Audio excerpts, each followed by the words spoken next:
Welcome. This is eyes closed. Listen for a moment, not to the sound of the room, the small domestic sound of a house at night,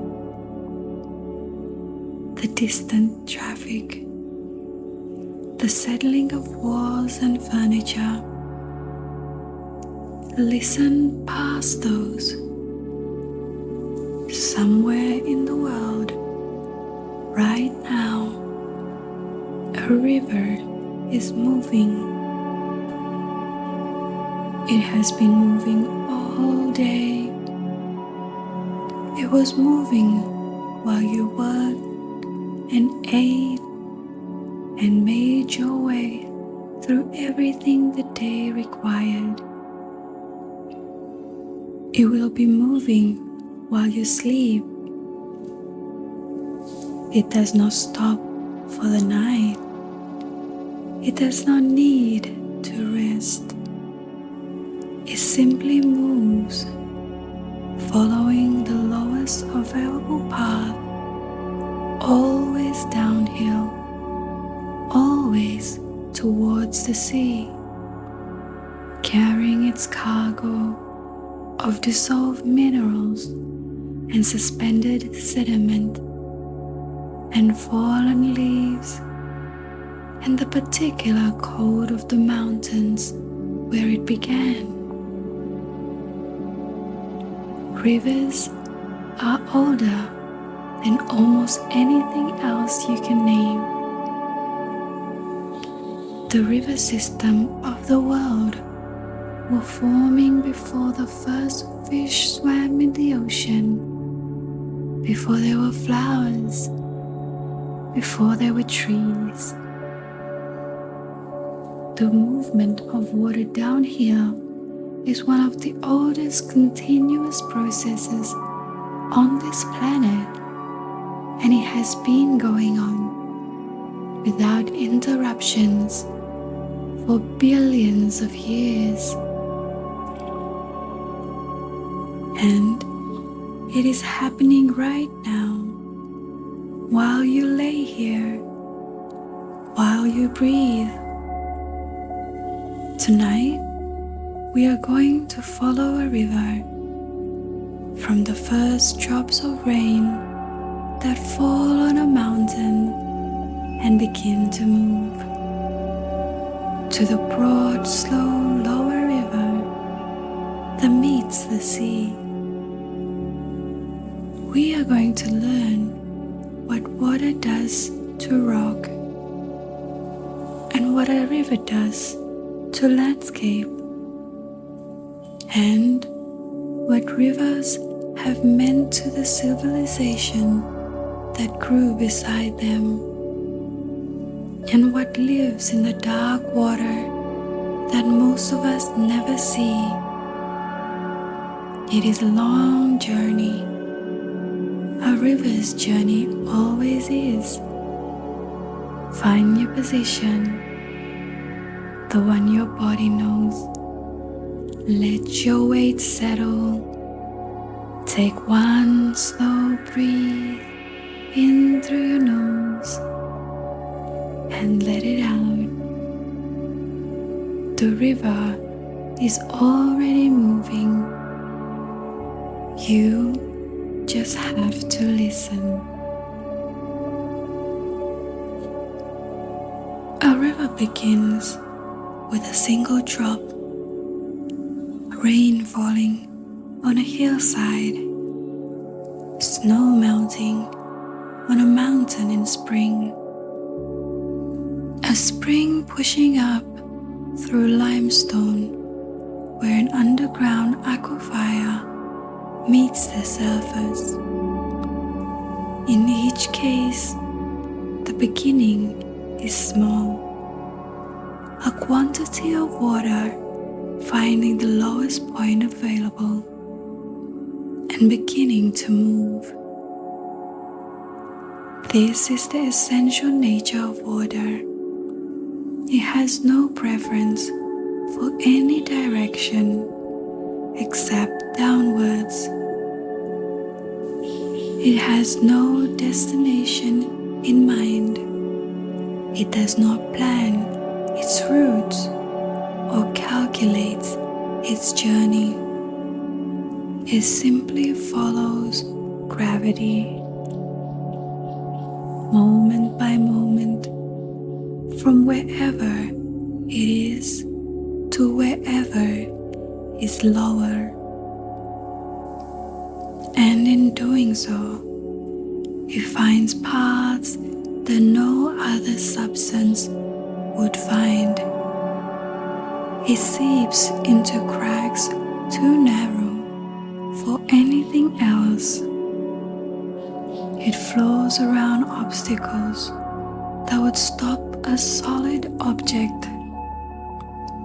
It combines with other water, always becoming more as it goes.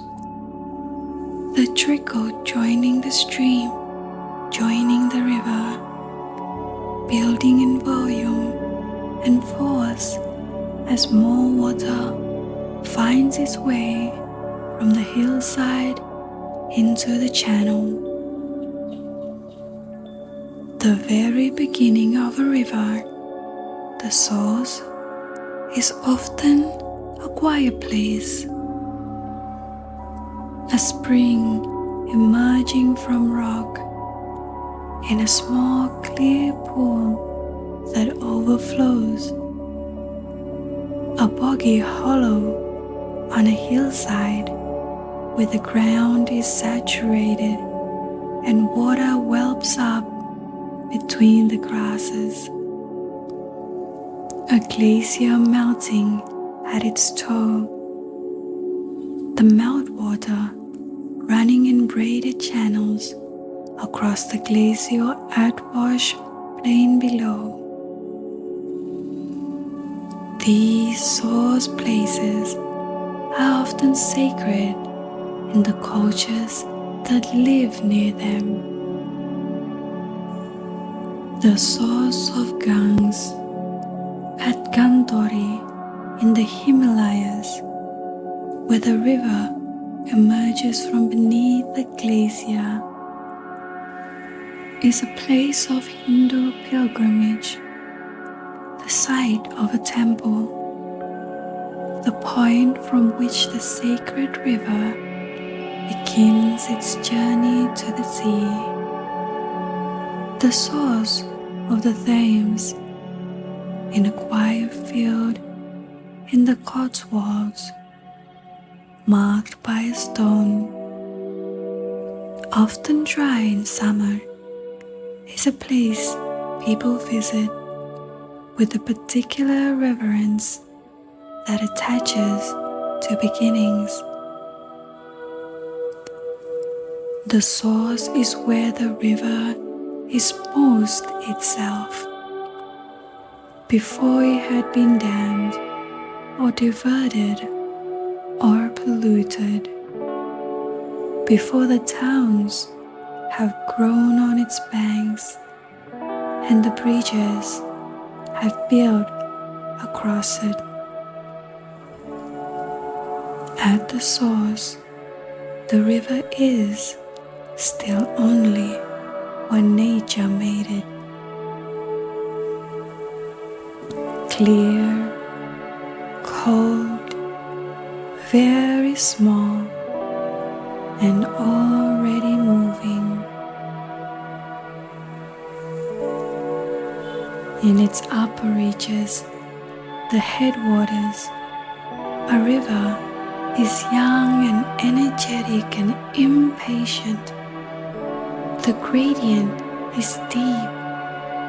The water falls quickly, tumbling over rocks, dropping in small waterfalls, rushing through narrows where the valley closes in. The sound of a young river is the sound of collision. Water against rock, water against itself. The continuous percussion of energy being spent against resistance. The young river cuts downwards. Its primary work in the upper reaches is erosion, the wearing away of the rock of its bed, the deepening of the valley through which it runs. The river does this in several ways. Abrasion is the most direct. The sand and gravel and boulders that the river carries scraping against the bedrock beneath, wearing it away the way sandpaper wears wood. The river uses its own load as a tool. The harder the particles it carries, the more effectively it can grind the rock beneath. Hydraulic action is different. The sheer force of fast-moving water slamming into rock faces, wedging into cracks, exploiting any weakness in the structure of the stone. Where the stone has joints and fractures, the river forces itself in, and the pressure of the water and the turbulence progressively loosens and removes block of stone. This solution is the slowest and most patient. Water is a solvent, and it dissolves certain minerals from the rock it flows over, carrying them away in solution. Limestone country. The karst landscapes of Slovenia, of the Yorkshire Dales, of the Chinese Gillen Hills, is shaped primarily by dissolution. The water dissolves the limestone, hollowing out caves and sinkholes and the extraordinary formations of stalactites and stalagmites that grow inside the darkness of the rock. All of this work, the abrasion, the hydraulic action, the dissolution, happens continuously, ceaselessly, in every river, at every moment. A river does not take days off. It does not slow for winter, though its pace changes with the season. It does not stop when the work is hard. It simply continues, applying whatever force it has to whatever resistance it meets. Grain by grain and century by century, shaping the landscape through which it flows. The Grand Canyon took 5 to 6 million years to form. The Colorado River cutting through the Colorado Plateau, one grain of sand at a time, 1 centimeter at a time, until a gorge more than a mile deep stretched across the desert. 5 million years of patience. The river is in no hurry. Pick up a stone from a riverbed and hold it in your hand. Smooth, rounded at the edges, no sharp corners, no angular faces. The surface worn to a finish that feels almost polished. The stone fits in the palm with a comfortable weight, as though it were shaped for this. It was shaped, but not for your palm. The stone began as something angular, a fragment of rock broken from a larger mass by frost or by the wearing action of the river itself. When it first entered the water, it was rough and irregular, with sharp edges and flat faces and the random geometry of a recent break. And then the river began its work. As the stone moved downstream, tumbling and rolling in the current, knocking against other stones, vibrating against the bedrock below. It lost its sharp edges first. Then its flat faces began to round. Slowly, imperceptibly in any human timescale, but steadily and without pause, the stone became rounder, smaller, smoother. The further downstream, the smoother the stones. In the upper reaches of a vast river, the bed is covered with angular boulders and large rough stones, recently broken, not yet traveled far. In the middle reaches, the cobbles and pebbles are already quite round. In the lower reaches, where the river slows and the sediment is fine, you find rounded pebbles that have been traveled far and been polished by long miles of tumbling. Near the mouth of a great river, the sediment is sand, particles so small and so rounded by long travel that they drift in suspension and only settle where the water is almost perfectly still.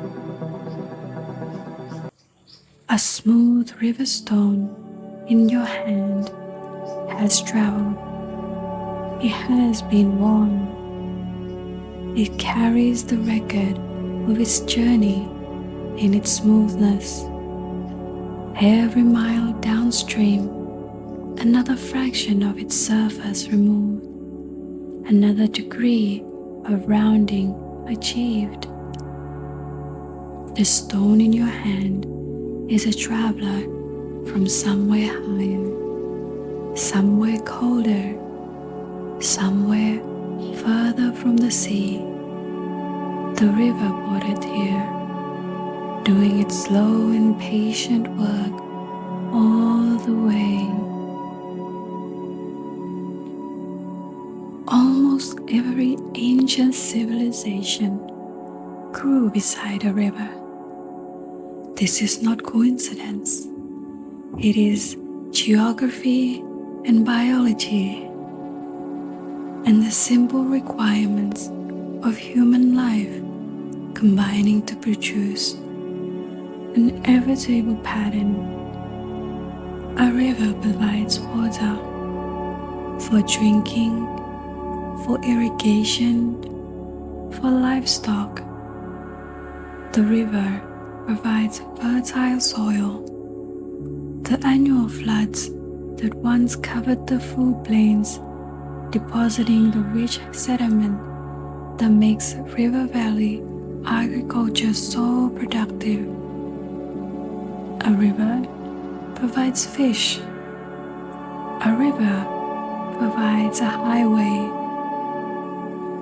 a route of trade and communication in a world where overland travel is slow and difficult. The great river civilization of the ancient world understood all of this intuitively, if not analytically. The Nile is the most famous example. Egypt was, as Herodotus famously wrote, the gift of the Nile, the narrow strip of irrigated land along the riverbanks, green and productive in the middle of the surrounding desert, was one of the most agriculturally productive regions in the ancient world. The annual flood, which the Egyptians called the inundation, deposited a fresh layer of rich silt across the floodplain every year, renewing the fertility of the soil without any effort from the farmers who worked it. The Egyptians did not need to understand the chemistry of soil fertility or the hydrology of the Nile's flood. They needed only to observe that the flood came, that the water receded, and the slit-covered ground they planted their grain in yielded abundantly, and that this had been true for as long as memory reached. They worshipped the Nile accordingly. Happy, the god of the Nile flood, was one of the most important deities in the Egyptian pantheon. Depicted as a blue-green figure with a heavy belly and pendulous breast, carrying offerings of food and lotus plant, the flood was not merely an agriculture event, it was divine intervention.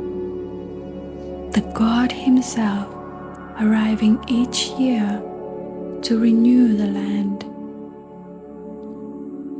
When the Nile's flood failed, as it periodically did due to insufficient rainfall in the Ethiopian highlands where the Blue Nile originates, the consequences were catastrophic.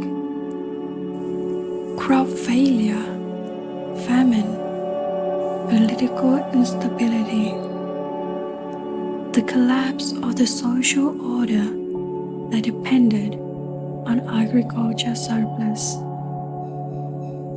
The history of ancient Egypt is, in many respects, the history of the Nile. Its floods, its failures, its management, its boundaries. The civilization was the river, in a way that is difficult to overstate. The same was true of Mesopotamia, the land between the rivers, between the Tigris and the Euphrates. The first cities in human history grew its river valley.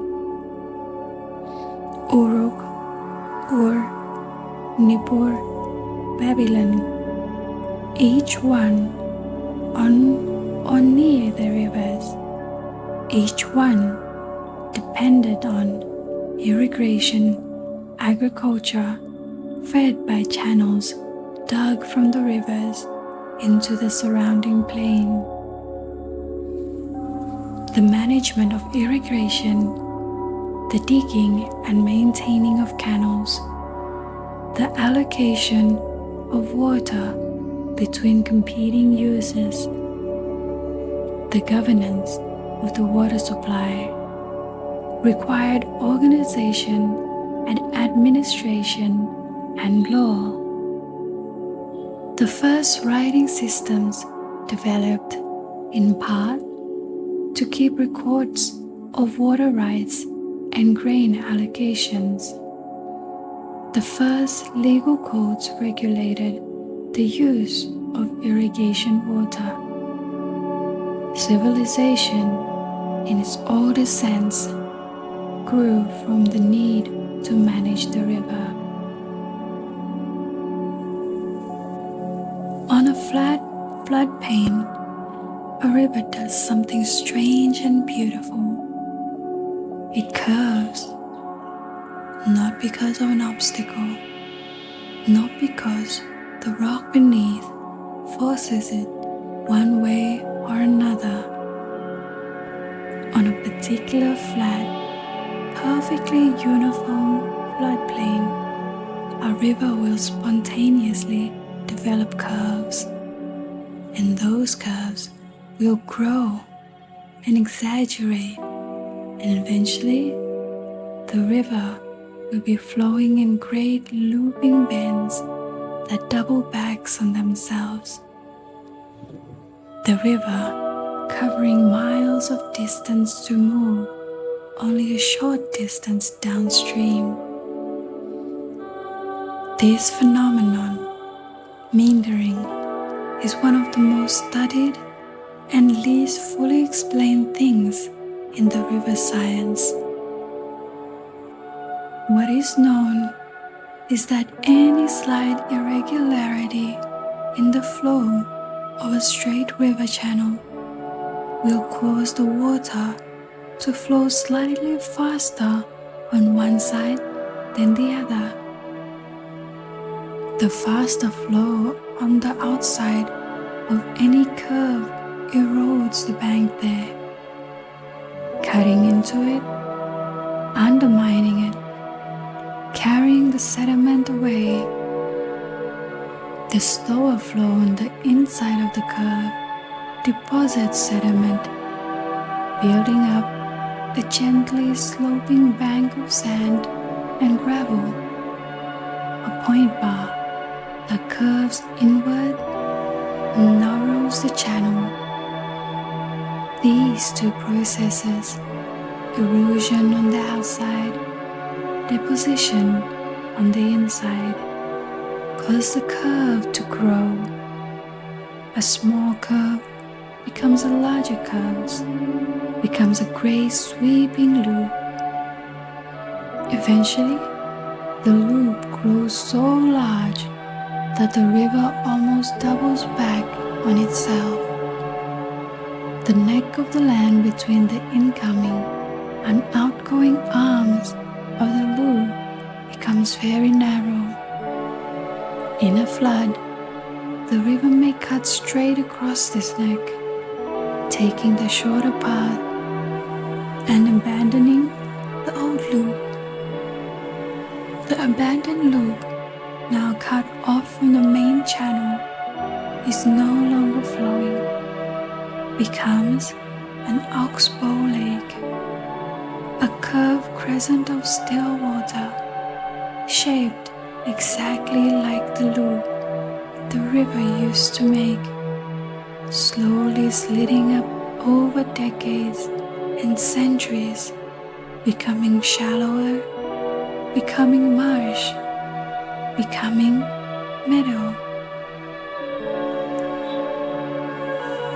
The meander scars left in a floodplain at the river's autobiography. Old photographs taken from the air of the great river floodplains show ghost channels everywhere. The traces of old meanders filled in are still visible as slightly different vegetation or soil color. The river was once here and here and here. It has been everywhere on this floodplain over the centuries, working its way back and forth, exploring every path available. The Mississippi River, one of the great meandering rivers of the world, has moved so dramatically over historical time that cities built on its banks have found themselves, over the course of a few centuries, no longer on the bank at all. The river moved, the city stayed. A river does not accept fixed boundaries. It is always looking for a new path. A river is not one habitat, it is many. In the fast, cold, well-oxygenated headwaters, where the gradient is steep and the water tumbles over boulders, the life that exists there is adapted to those specific and demanding conditions. Mayfly larvae cling to the undersides of stones with 6 hooked legs, their flattened bodies offering minimal resistance to the current. They feed on algae scraped from the rock surface, and they will spend most of their lives 1 year, 2 years, sometimes 3, in this larval form in the dark water beneath the stones before emerging for a single brief day or night as winged adults. The mayfly's adult life is measured in hours. It does not eat as an adult. It has no functioning mouthparts. It lives only to mate and lay eggs on the water surface, and then to die. The urgency of its brief above-water life, the frantic dance of its emergence, the clouds of spinning adults over the river on warm summer evenings, is made poignant by knowing what precedes it. Years in the dark, hours in light. Brown trout holding the current of the upper river, facing upstream, reading the water for the insects that drift towards them. A trout holds its position in the current with minimal effort, using the eddies behind boulders and the slower water near the bottom to rest without being swept downstream. When it rises to a fly, a real insect drifting on the surface, or an artificial fly tied by a fisherman to imitate one, the movement is precise and economical.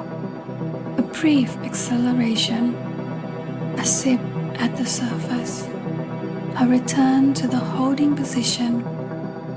The trout is reading the river constantly, processing information about current and depth and the drift of food with sophistication that the fisherman who pursues it has to match. Fly fishing is, in some ways, an attempt to understand the river from the trout's perspective. Where is the trout holding? What is it eating? How does the current move the fly? The river teaches the fisherman to read water, to see the structure beneath the surface, to understand the hydraulics, to know where the food drifts and where the predators waits. Further downstream, where the river widens and slows and the warm water in summer, different creatures appear. Otters slide from the bank into the water in one fluid, silent movement. Their dense, waterproof coat of fur trapping a layer of air against the skin, keeping them warm in even the coldest water. An otter hunting underwater is something rarely seen and always memorable. The sinuous body twisting through the current, the whiskers sensing the pressure waves of a fish, the burst of acceleration that closes the gap between predator and prey. The kingfisher is the brightest bird on the river, electric blue above, warm orange below. He sits on a branch or a stone above the water with a stillness that is almost impossible. Absolutely motionless, its eyes adapted to see through the refractions of water surface, watching for movement of a small fish below. When it moves completely. A burst of color, a splash, a return to the perch with a fish held crosswise in its bill, stunned against the branch before being swallowed headfirst. The kingfisher's exist is a state of almost continuous stillness, interrupted by moments of absolute purpose. It is a useful model for certain kinds of living. Below the surface of the lower river, in the gravel and silt of the riverbed, there is an invisible world of extraordinary complexity. Bacteria breaking down organic matter, invertebrates, worms and crustaceans, and the larvae of countless insects, processing the sediment, fungi threading through the organic material on the gravel, a whole community of organisms working in the dark, doing the slow chemical work of the river without ever being seen. The health of a river is measured in part by the diversity of these invisible communities. A polluted river loses its invertebrates first. The return of certain mayfly and stonefly species to a river that was once polluted is one of the clearest signs of recovery. These animals are sensitive enough that their presence means the water is clean enough for them to live. The river's health is written in its invisible inhabitants.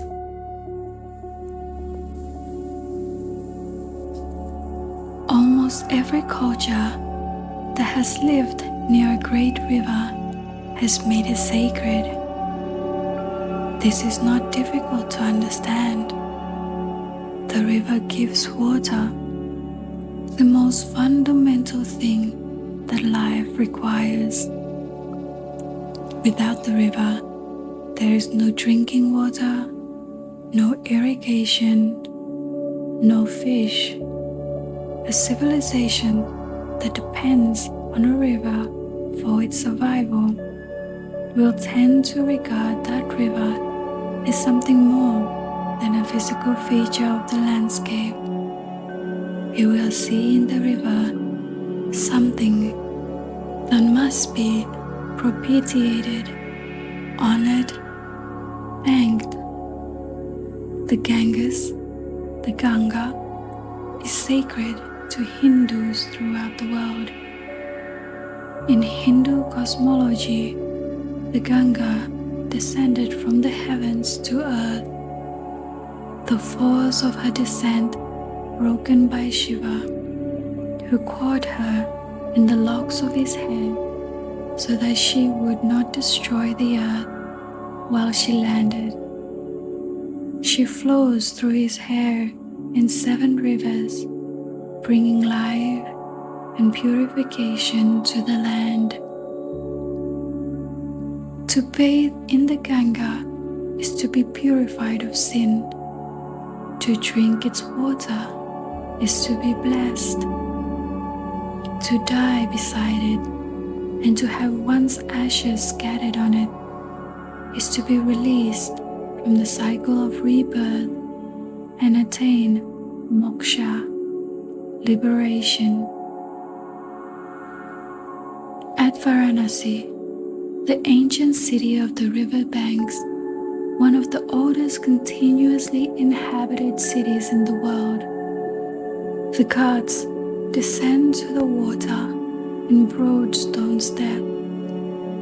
At dawn and at dusk, pilgrims fill the Ghats, wading into the water, cupping it in their hands, pouring it back, praying. The cremation Ghats burn around the clock. The bodies of the dead brought to the river to be returned to it. The smoke rising above the city, the ashes carried by the current towards the sea. For those who find this difficult to understand, the faith in a river that is also, by modern measures, heavily polluted, it may help to think not about the physical water, but about what the river means. The Ganga is not just water, it is continuity. It is the connection between the living and the dead, between the earthly and the divine, between the individual life and the eternal process. The river was here before any person alive on its banks today. It will be here after every person alive on its banks today. It connects the ancestors and the descendants. It flows through time and it flows through space. Sacred rivers appears everywhere in human religious and mythology thinking. The Jordan, in Christian tradition, is the river of baptism, the place where Jesus was baptized by John, where the descent into the water and the emergence from it represent death and rebirth, the old life and the new. The ritual of baptism in water carries these meanings regardless of whether the water is in the Jordan itself or a font in a church in a country the Jordan's water never reached.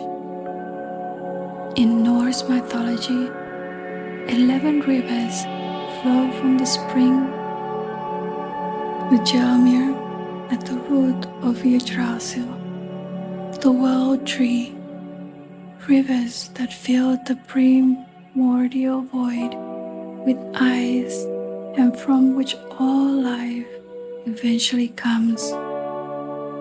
Water at the root of the world. The river has origin.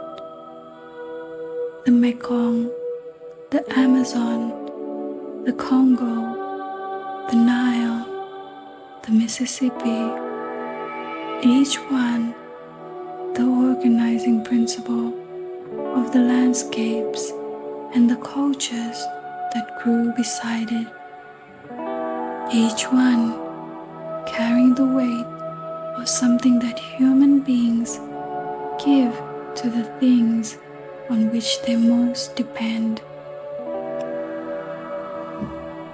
A river exists in multiple timescales simultaneously. In the timescale of a single day, the river fluctuates with the rhythm of snowmelt. Warmer afternoons produce more melt, more flow. Cooler nights produce it. A mountain stream in summer runs highest in the late afternoon, carries the warmth of the afternoon sun and its slightly raised temperature. In the time scale of a year, the river follows the seasons. Spring floods from snowmelt and rainfall.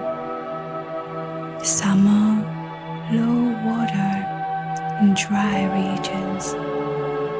Autumn rises as the rain returns.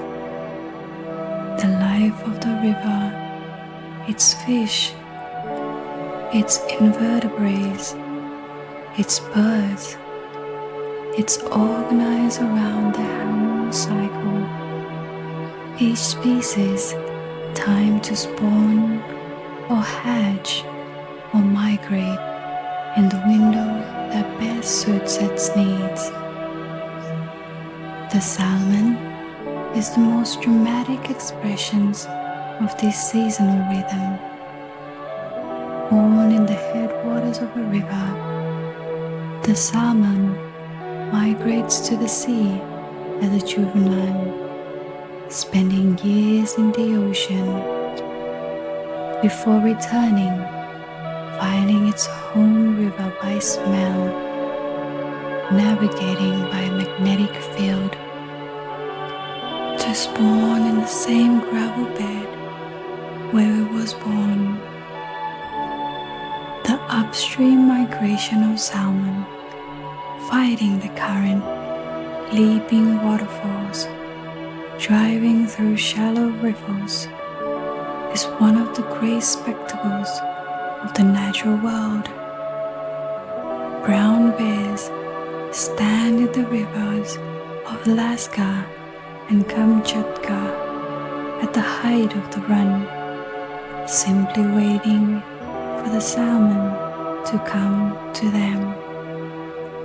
Eagles lying in the banks.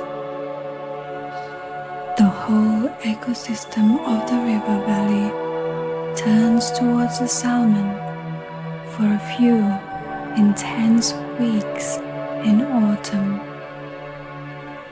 And the salmon that spawns and dies, that falls exhausted in the shallows after laying and fertilizing its eggs, is not wasted. The nutrients in its body, accumulated over years in the oceans, are carried by bears and eagles and ravens far into the forest. The salmon feeds the trees. Marine nitrogen found in the body of a Pacific salmon has been detected in the rings of trees growing far from the river, carried there by bears who tracked the catch into the forest to eat in peace. The ocean feeds the river feeds the forest, the salmon connects them. The geological timescales, thousands and millions of years, the river rewrites the landscape. The valley that the river runs through is the river's own creation, carved over time from rock that was solid before the water found its way through. The river made the valley, and the valley shapes the river. Each changes the other continuously in a dialogue that has been going on since the first rain fell on the first mountain. There are sounds that slow the human nervous system. Rain, wind in leaves, the crackling of fire, and running water. The sound of a river or a stream, the particular irregular rhythm of water moving over rock and through channels and around obstacles. Sleep researchers who study auditory environments have found that natural sounds, particularly water sounds, are among the most effective for reducing anxiety, slowing the heart rate, and promoting the transition to sleep. The sound of a river recorded in nature and played back in a laboratory produces measurable psychological changes in the people who hear it. The reason is not fully understood.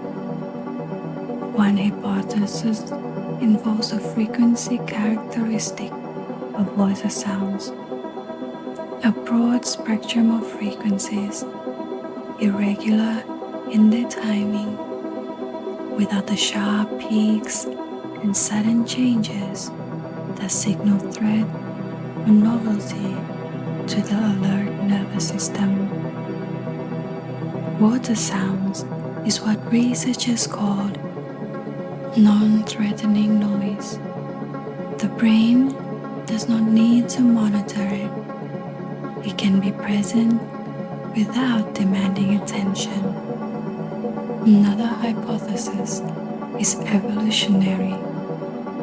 Human beings evolved near water, near rivers and lakes and the coastline. The sound of water nearby meant safety. It meant there was water to drink. It meant the campsite was a good one. Over hundreds of thousands of years, the association between the sound of running water and safety and rest may have been built into the nervous system itself. The sound you hear tonight is not a river, but the rhythm of it, the irregular, continuous, never quite repeating pattern of sound in the room is perhaps not so different. The sound of your own breathing, the small sound of a house at rest, the distant sound of the world muffled by walls and glass. The river moves in the dark somewhere, and you are resting somewhere alone. And both of these things are happening simultaneously in the same world at the same moment. A river runs at night. This is obvious, and it is also worth saying the river does not stop when the sun goes down, and it does not pause when the world sleeps.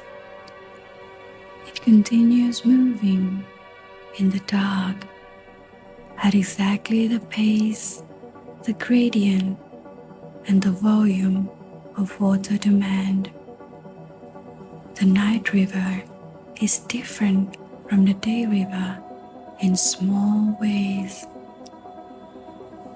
The temperature drops, the surface water cooling faster than the deeper water. A slight thermal stratification developing as the night deepens. The sounds change with fewer humans nearby. The sound of the river itself are cleaner, less masked by traffic and voices and the general noise of human activity.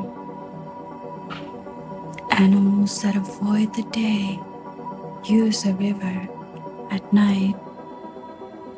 Otters hunt. Beavers move through the water between their lodges and their feeding areas. Herons stand in the shallow in the moonlight, still as stone, waiting with the extraordinary patience of birds that have evolved to wait. The river surface at night, when the moon is bright, is a mirror. The moonlight reflects in the slow sections of the river and ripples where the current quickens, the light breaking into moving patterns on the surface.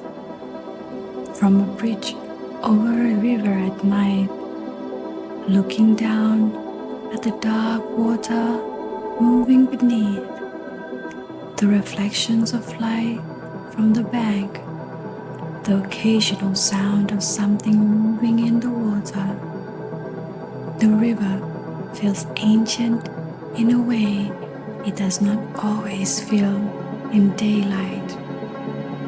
Larger, older, more itself. The water that is passing beneath that bridge right now was rain a week ago, was ocean a month ago, has been woven in the water cycle for as long as water had existed on this planet. The same molecules cycling from ocean to cloud, to rain to river, to oceans again, for 4 billion years. The water is not new. There is no new water. The water in the river tonight was in a river somewhere 1,000 years ago, was in the ocean before that, was breathed out by a dinosaur before that, was in the cells of the first living things before that. Water is the oldest thing in constant motion, and the river is water in motion. And tonight, somewhere, it is moving in the dark, asking nothing, expecting nothing, simply going where it needs to go. You can do that in a smaller way right now. Simply go where you need to go, which is somewhere very still, somewhere very quiet, somewhere the current carries you without effort. Let the river move. Let your breathing slow. Let the dark be simply dark. The river will be there in the morning, and so will you. And that is where we will leave it tonight.